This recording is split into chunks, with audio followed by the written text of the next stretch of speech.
Welcome to the deep dive. Today we're jumping into really a fascinating chapter from the Bible, Deuteronomy chapter 29. We're basically standing there with this ancient people, right on the verge of entering a new land. And it's this huge moment where they're renewing their commitment, their covenant. This isn't just some dry historical text. It's packed with these vivid memories of past wonders, but also some pretty stark warnings and surprisingly insights into understanding. Or maybe a lack of understanding. Yeah, what really jumps out, I think, is that contrast you mentioned. You've got this powerful memory of these incredible divine acts right alongside, well, the text itself saying there's this puzzling lack of real comprehension. And then there's the whole group, the collective, standing before the divine, but also this acknowledgement of, individual potential for secret rebellion. It's quite a dynamic. Exactly. So we've got the text right here, and we're going to try and unpack some of the key moments, the key messages. We'll look at what's actually being said to the people gathered there. Think about the historical context they're in, which is huge, and then the implications, right? For those who were there, but also for those who weren't even born yet. Right. So let's dive in. Let's see what this chapter holds for you. Okay, so the chapter kicks off by really setting the stage. It tells us these are the words of the covenant that the Lord commanded Moses to make with the Israelites in Moab. And it makes a point, a very specific point, of saying, this is in addition to the covenant made back at Horeb. That distinction is it's pretty significant, isn't it? Horeb, Mount Sinai, that was the big one, the foundational covenant where the law was first given. Now, 40 years later, literally on the border of the promised land, they're making another covenant. Or maybe, like you said, renewing and sort of reapplying that first one to this new situation. It really highlights that this relationship isn't static. It needs commitment from each new generation entering a new phase. And Moses immediately throws them back to what they saw. He says, your eyes have seen all that the Lord did in Egypt. To Pharaoh, his officials, the whole land, he really emphasizes it. With your own eyes, you saw those great trials, those miraculous signs and great wonders. No ambiguity there. Right. There's no way they could say, oh, we didn't know or we weren't really paying attention. They were there. They saw the plague systematically taking apart Egypt's power structure, its gods. They saw the Red Sea parting. These weren't, stories they heard. This was lived experience. Terrifying, liberating, powerful. Okay, but then, right after hammering home what they saw, the trials, signs, wonders in Egypt, the text hits you with this line that honestly is kind of baffling. It says, but to this day the Lord has not given you a mind that understands, or eyes that see, or ears that hear. Wow. Yeah. That is such a powerful and perplexing statement. It draws this incredibly sharp line between just physical sight witnessing events, even miracles, and true internal comprehension. Spiritual perception. They saw the evidence, no question. But the text is saying right up to this moment, they haven't been given that inner capacity to fully grasp the spiritual meaning behind it all. It really challenges that assumption we sometimes make, that if you see something amazing, you automatically understand it deeply. It suggests maybe that kind of insight is, well, perhaps it's a gift, something different from just seeing facts. So you could literally watch the sea split, you could be terrified by the thunder on Sinai, see empires fall, and still you might not really get it, not in your heart, not in terms of your relationship with God. Then the text pivots again, back to more tangible stuff, the daily evidence of God's care over those 40 years. Yes, it brings it right down to the everyday, almost mundane level. It says, during the 40 years that I led you through the desert, your clothes did not wear out, nor did the sandals on your feet. 40 years, just think about that for a second. Your clothes, your shoes, they just last. No shopping, no holes, no needing replacements. That's not a one-off Big Bang miracle. That's like continuous, practical, reliable provision for everyone, day in, day out. And it wasn't just the clothes, it adds, you ate no bread and drank no wine or other fermented drink. Their food wasn't normal. It was manna miraculously appearing and water from a rock, not things they cultivated or traded for. And the text explicitly states the reason for all this, the clothes, the food.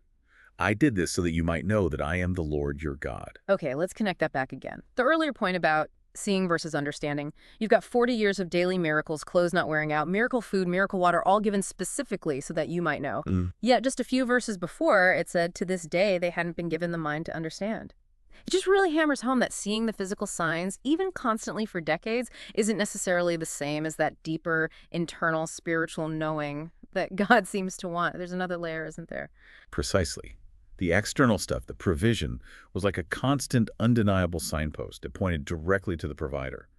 But the ability to translate those visible signs into, deep, heart-level knowing, the kind that leads to obedience, that seems to be presented as something requiring more than just observing. The story then moves forward, right up to their present situation, the things fresh in their minds there in Moab.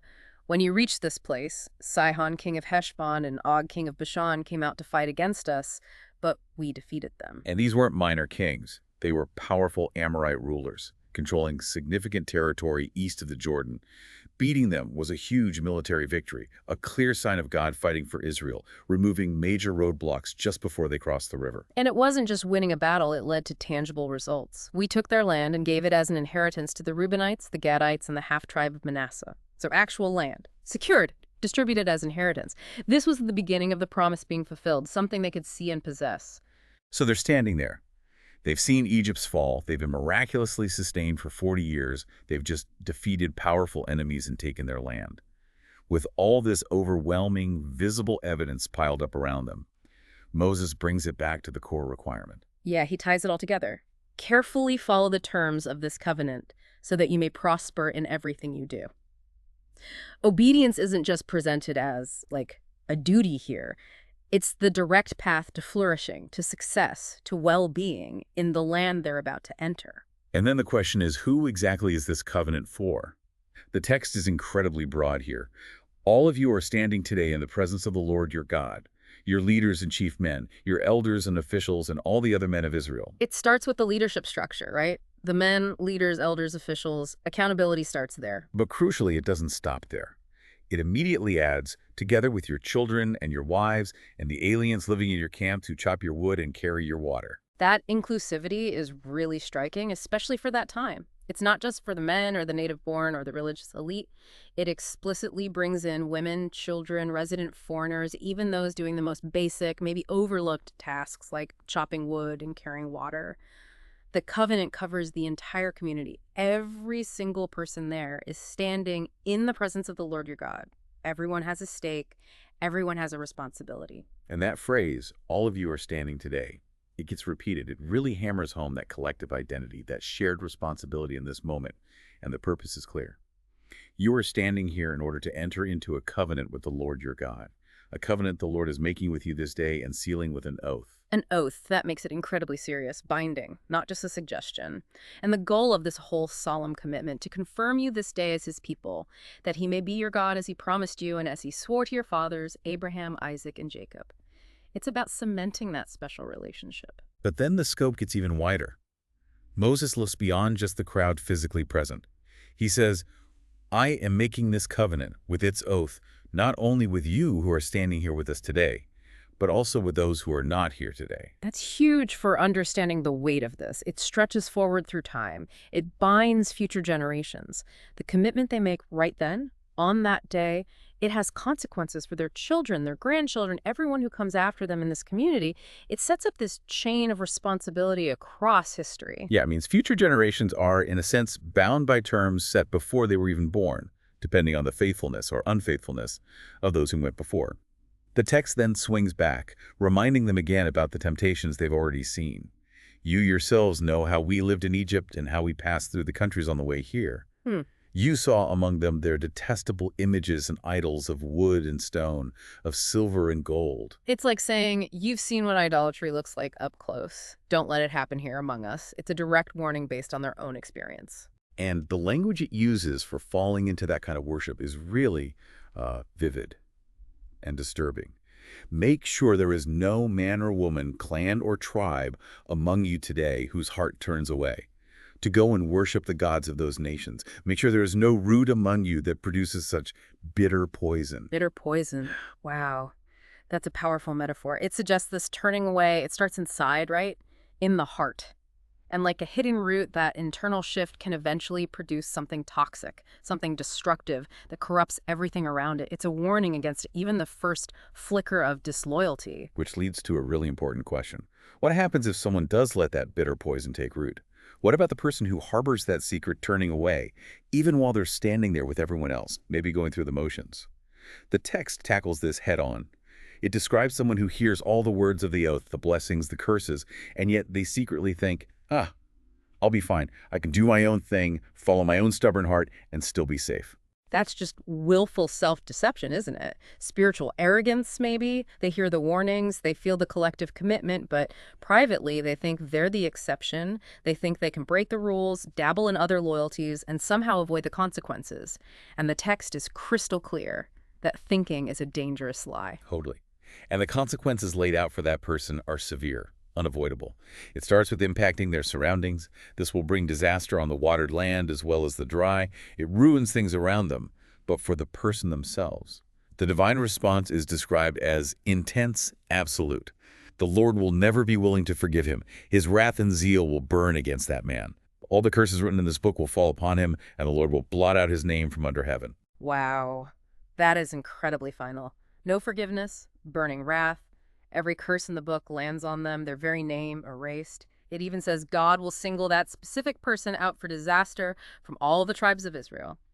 It's such a stark contrast to the inclusivity we just talked about. The covenant offers collective belonging and blessing for faithfulness. But deliberate, individual, hidden rebellion, that seems to meet with this terrifyingly personal and complete judgment. It really underscores individual accountability within the group. And the impact isn't just on the individual rebel or even just their generation. The text then paints this, frankly, devastating picture of what happens to the land itself if the community as a whole turns away. It looks way ahead to a time when future generations and even foreigners will see the wreckage, your children who follow you. And foreigners who come from distant lands will see the calamities and the diseases with which the Lord has afflicted it. The land itself becomes like Exhibit A against them, and the description of the ruin is total. The whole land will be a burning waste of salt and sulfur, nothing planted, nothing sprouting, no vegetation growing on it. It's a picture of complete desolation, something beyond just a bad harvest or drought. It's irreversible ruin. And it makes this explicit, chilling comparison.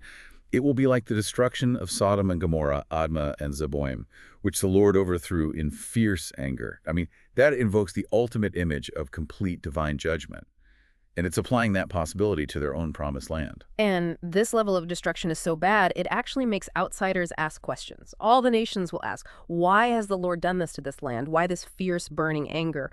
The land state becomes this international mystery. And the text provides the answer that will be given. It's not blamed on, bad luck or enemy action. And the answer will be, it is because this people abandoned the covenant of the Lord, the God of their fathers. So the reason is laid out perfectly clearly. Breaking the covenant, specifically idolatry. They went off and worshipped other gods and bowed down to them, gods they did not know, gods he had not given them. It connects right back to that bitter poison warning. That internal turning away, expressed outwardly in worshiping other things, leads directly to national catastrophe. And the final outcome of that abandonment is stated bluntly: punishment and exile. Therefore, the Lord's anger burned against this land. In furious anger and in great wrath, the Lord uprooted them from their land and thrust them into another land as it is now. That little phrase, as it is now, is so telling, isn't it? It strongly suggests that when Deuteronomy was finally compiled or being read by its main audience, the exile, this ultimate consequence, had already happened. It makes the warnings feel incredibly real, historically validated. The consequences weren't just theoretical threats. Exactly. It grounds this ancient warning in a historical reality that the listeners likely knew all too well. The stakes were absolutely real. So then, after all that heaviness, all the warnings and consequences, the chapter concludes with this really thought-provoking distinction. It kind of shifts gears. The secret things belong to the Lord our God, but the things revealed belong to us and to our children forever, that we may follow all the words of this law. Yeah, this verse draws a line, doesn't it? It basically acknowledges, look, there are things humans just can't know. Mysteries. They belong solely to God. Those are the secret things. They're not our business, essentially. They belong to the divine realm. But then, contrasting that, you have the revealed things. And this clearly includes the law, the history they just recounted, the covenant terms, the warnings, the promises, everything they've been told. These things are made known. And they're given to the people and their descendants forever. And the crucial part is the purpose stated right there, that we may follow all the words of this law. Right. The knowledge we do have, the revealed stuff, it has a direct practical point. Obedience. Living according to it. It defines the sphere of human responsibility based on what's actually accessible and understandable. while at the same time, it respects that there are ultimate mysteries beyond our pay grade, Yeah. and those aren't what we're held accountable for acting upon. It feels like a really powerful way to end the chapter. It acknowledges God's vastness and mystery, but it brings the focus right back to human responsibility for what has been made clear. Exactly. It directs your attention squarely onto putting into practice the truth and the commands that have just been laid out so forcefully. Oh. So as we start to wrap up this deep dive into Deuteronomy 29, we've really walked through this crucial moment, this covenant renewal in Moab, which itself built on the earlier one at Horeb. Yeah, we looked back at those powerful reminders of history they were given. You know, the incredible sights in Egypt, the plagues, the 40 years of miraculous care in the desert clothes and sandals just not wearing out, and those recent decisive victories over kings like Sihon and Og, amazing signs they saw with their own eyes. Definitely. And yet, we wrestled with that really deep paradox the text itself raises. Despite seeing all these visible wonders, it explicitly says that to this day they hadn't been given a mind to truly understand, to spiritually perceive. Seeing wasn't automatically grasping the full meaning. Right, that gap between physical sight and spiritual comprehension. And that led us into the really heavy terms and warnings of this covenant. A covenant that wasn't just for the leaders, but for everyone there, right down to the woodcutters and water carriers. And significantly, for future generations, not even present yet. We explored that danger of turning away, described so vividly as that bitter poison root in the heart, often linked to the idolatry they saw all around them. And the text was incredibly blunt about the consequences for any individual who thinks, I can just follow my own stubborn heart and get away with it. No immunity there. And those consequences weren't just personal. They extended to the whole community, even the land itself. We saw that devastating picture of ruin compared to Sodom and Gomorrah, painted as the direct result of abandoning the covenant. A ruin so bad it would make other nations ask why. And the answer given in the text is just absolute. They abandoned the covenant. They turned to other gods. Full stop. That intense divine anger led to being uprooted, thrust into exile, a reality probably underlined for the original readers by that phrase, as it is now. It's just a profound reminder of the seriousness of this agreement, the weight placed on it, and how breaking it had these far-reaching effects on the people, their land, their future, everything. And the chapter closes with that fascinating distinction, doesn't it? The secret things belong to the Lord our God, but the things revealed belong to us and to our children forever, that we may follow all the words of this law. Which really leaves you, the listener, with something pretty significant to think about as you reflect on this deep dive. If the whole point of the revealed things, the history, the law, the covenant, the warnings, if the point is so that you can understand and follow them, then what might be the significance or maybe the boundary of those secret things that are deliberately kept outside what we need to know or act on? Something to chew on as you consider the limits of our knowledge and the focus of our responsibility.